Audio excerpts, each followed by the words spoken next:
Welcome to Joy Center. I'm Helen Haskell-Ramin, and I've got a story to tell you. Today I'm going to tell you a story that's an older story, and it's one that I want to put in my pocket and carry forward. And maybe it's one that you might find helpful to put in your pocket too, as you move forward. And I think right now every person on this planet is in a new place at the end of a year of pandemic, and we're going, what do I long for? What are my dreams? And so this is really a story of a dream manifesting, and that is the story I'm going to tell you today. And I'm calling this story The Birth of Joy Center. I'm sitting in Joy Center right now, and this is the story of its birth. So, once upon a time, 14 years ago now, just almost this time of the year, in May, my husband Cam and I went on a trip to the Czech Republic and to Austria. And in Austria in May, we visited friends who we know here in the UP and who have a place in Austria. She is Austrian citizen, and it's her birthplace, her home place. And we were there for a week at her home place, hiking in the foothills of the Alps, right from the front door of this beautiful old farmstead. And each day that we hiked in the woods, these different hikes, we would run across these gnomes that would be just sitting there, elves and gnomes. And you didn't know who put them there, or maybe they put themselves there, but these little statues of gnomes. And it was a wonderful trip, an enchanted trip. And then we came home to Michigan's Upper Peninsula, and all of a sudden I felt like I had been bopped in the head with one of those enchanted elves or gnomes or fairies or whatever was in those Austrian Alps, because nothing in my life quite fit. Maybe like now, when we are at the end of a year of pandemic, and we're going, oh my gosh, we're changed. You know, nothing's quite the same. How do we move forward? And at that point, I was teaching yoga in a beautiful studio I had created, taken out the loan and created in the basement of my husband's dental office. And I was teaching workshops out of my home. And that had been satisfying for about 7 years. And all of a sudden, the beautiful studio in the basement of his office wasn't working for me. And somehow my life wasn't. It was like I was bigger than the basement of his dental office, or I was bigger than my life, and I didn't know what to do with it. And so this would be part one of my story. And part one was I'd been bopped on the head with an enchanted gnome, and I was going, what do I do? And so from mid-May to mid-June, 14 years ago, I was irritable, I was cranky, I was scared, my life didn't fit, and I wasn't sure what to do. And these are the things I did that I think I'm going to put in my pocket for moving forward for this time. One thing I did is I had this really good affirmation. I can't quite remember the words of it, but it was something about I am embracing, allowing the manifestation that is growing inside me, the dream that is growing inside me to make itself known and to manifest in my awareness. And I would read that every day. That's one thing I did. Another thing I knew to do was to take long walks and runs. You know, I would run through the trails and long walks. And I knew to do that. And through taking those long walks in nature, the other thing I did that I can put in my pocket were I would have intuitive tugs, like, oh, you need to take a next step. And then by the beginning of June, oh, you need to move out of your husband's office and get your own place. And I started looking for studios, thinking I'll teach yoga somewhere, and I'll teach workshops somewhere. And then the tug was, you need to own it, Helen. you're 50 years old, you need to own it. It needs to be something that you buy. And so then my husband is freaking out, and I'm standing up with my husband saying, look, I'm a partner here. I've put a dream on hold. I think I'm living a little smaller than I want to live. And so that was another intuitive tug. And I actually, with a friend, I looked at a place and it didn't seem quite right. It felt too small. And I didn't know what to do. And so on June 16th, so about a month after coming back from Austria, my husband was out of town for the weekend. And my intuitive tug for this very hot, very summery day in Michigan's Upper Peninsula, the only thing that came to me was sweep off the basketball court in your backyard that slopes down the hill and is facing the white pines and the marsh, and find your labyrinth that you painted underneath the pine needles. And then go to the nursery store and buy geraniums and pot them today, Helen, and put them down on that labyrinth, on the sides of the labyrinth. And so that's what I did. I didn't know what else to do. And I was just really, I felt like I was in a hard place. And so I did that. And that evening, as I'm looking out at the geraniums, and I'm looking out at this labyrinth painted white on this basketball court, it's really beautiful. I said to my cat, just my cat and I were home, I said, I am free to choose, to find, to discover a new avenue to joy. And I started hopping around, because my cat really loved it when I hopped around. I would hop around and say, I am free to choose, to discover a new avenue to joy.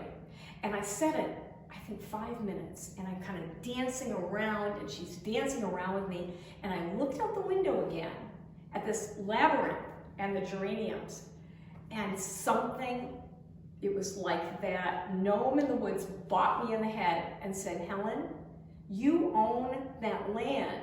You and Cam own that land on the other side of that marsh. You bought it with the house, and you kept it free for the kids to play on, and you kept it free so nobody else will build on it. Helen, you can build something on your own property. You already own it outright.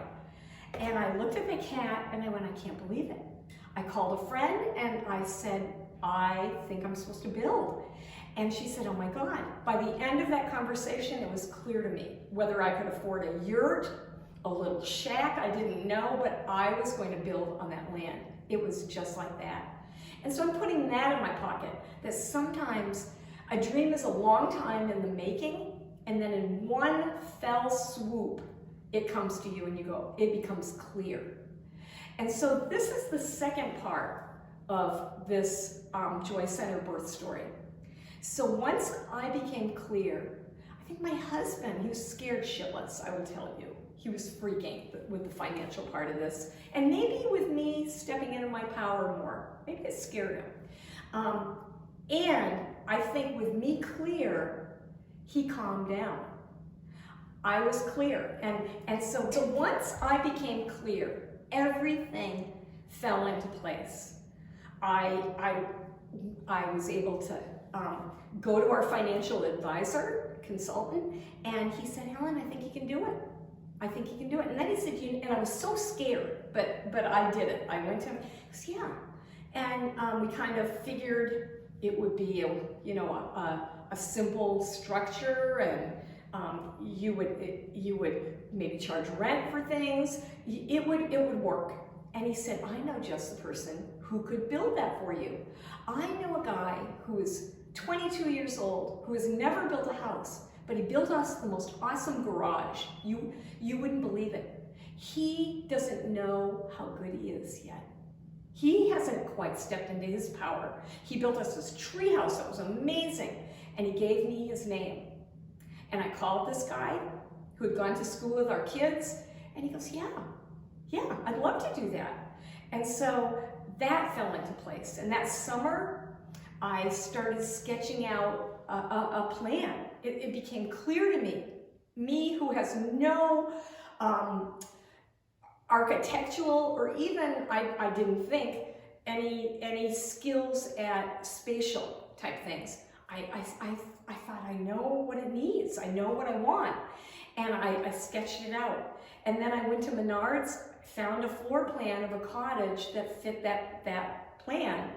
I met with this young man, beloved Paul, and we changed. He goes, I think the door should go here, and I think we could do this, but yeah, this plan will work. And so that I'm putting in my pocket. Once we become clear about a dream and we stand in our power with it, things fall into place so quickly. And so the next part of the story of the birth of Joy Center is that come equinox, so that is September, on the equinox day, they got the place, the plot ready. And what that took was me beforehand preparing it a bit. Chopped down as few trees as they possibly could, but talking to the trees, talking to the spirits. I feel like this is fairyland. You know, is it okay to build here? Getting it ready. And then the building began. And so that whole fall into the winter is when Joy Center was built. And so what I put in the pocket from this part of it was that I was really excited and I was scared.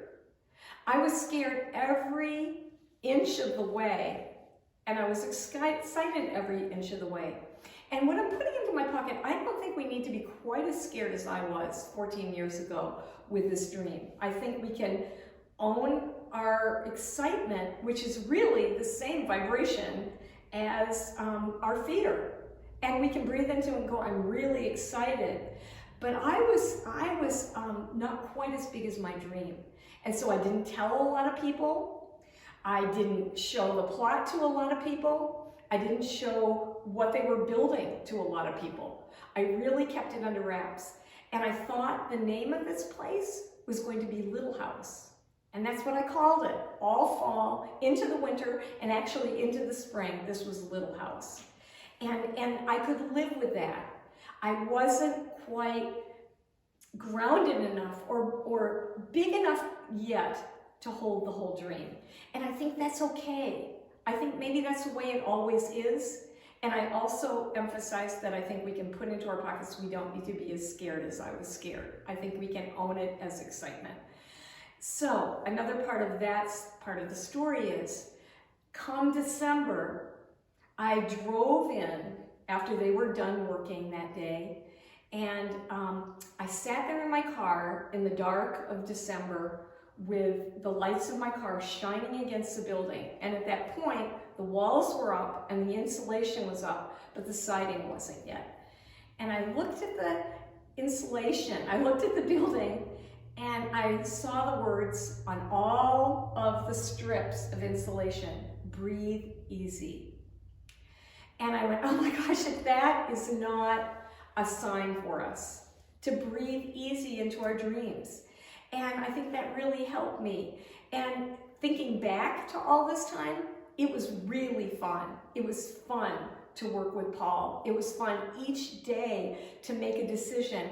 And all I had to do was each day make a decision. I didn't have to think ahead to April from December or from September to December. I just needed to make the next decision. And Paul worked with me with that. And I think we can put that into our pockets, that we don't need to make all the decisions at once. We can't. We just make the next one. And it was fun. It was fun as well as scary and exciting. It was fun. And so I am really remembering that. And then finally, to put into my pocket, this was huge.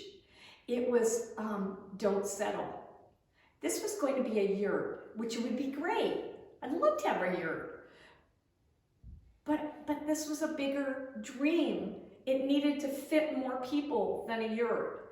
And maybe I didn't know that then, but I knew it could be bigger. And then Paul said, you know, you're on a hill, Helen. You're on a hill. The basement is not going to cost that much more to dig out the basement and have a whole other level Well, Joy Center would not have this wonderful place with furniture that we can sit and have a writing workshop or sit and have some kind of a gathering around a fireplace and a little art room and another bathroom if I hadn't done that. And then each step of the way, like I'd look for lights and I go, oh, I really want those really beautiful hand-blown Italian lights. And then I think, I can't afford it, I can't afford it. No, no, no, no, no.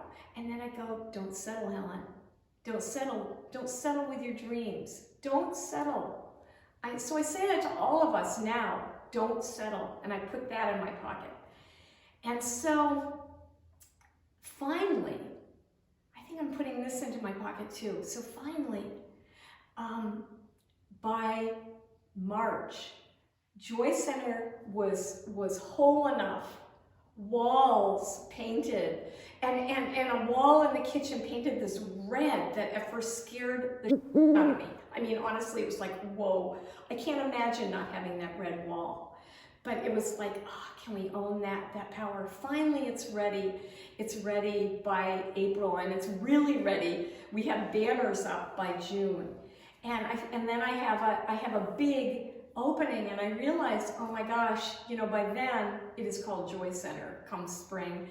And I realized this is not me doing yoga and having my workshops. This is me doing that. Yes, this is the community. And I went, ah. And I somehow I took out a journal that I'd written in 1992. And this was 2008 in the spring, and I look at it, and I have down, I'm deciding whether to go get a PhD somewhere. I'm deciding what I want to do with my life, basically. Do I want a PhD, do I not? And then it was like, no, you know, what I really want is to teach writing in the community and creativity in the community, and I want to be part of a center that has dance and meditation and drumming and play and allows us all to be fully free. And I went, wow, I didn't know I was supposed to build it. And I feel teary-eyed telling you about my dream and telling you about the birth of this place, because I think that is huge for each one of us to put in our pockets. We stand in a new place right now, or sit in a new place we've never been before. The world has never been. We have a reset button, and here we are in a new place, and new dreams are going to rise up. And we've got some things in our pocket we can remember. We can remember that let ourselves be enchanted and bopped on the head by a gnome, and let ourselves listen to our intuition and trust it. Maybe we just have to put geraniums on a labyrinth that we already had in our backyard to think of our dream. And then once we get clear, we can go with the flow, and we can breathe easy, and we can remember that excitement is the same energy. It's the same vibration in our body as fear. And we can allow ourselves to feel worthy of our dream and feel really excited about our dream. And then we can remember that we don't have to settle. We don't. And maybe our dream is bigger than we thought. And maybe what we were envisioning wasn't quite as big as it can become. And then we let our dream go, and it becomes something we can't even imagine, something that takes on a life of its own. And so I really love telling you that story. I haven't told that story in a lot of years, and it really helps me as I feel on the precipice of the new, as do I envision all of you. So if you want to take parts of that into your pocket and it works, that's great. Come play with me at Joy Center. We also have things on Zoom if you live away. And I do love you all. And be well. Remember to listen to what brings you alive. Listen to those intuitive tugs. Don't settle, and follow those dreams. And so until next time, bye-bye.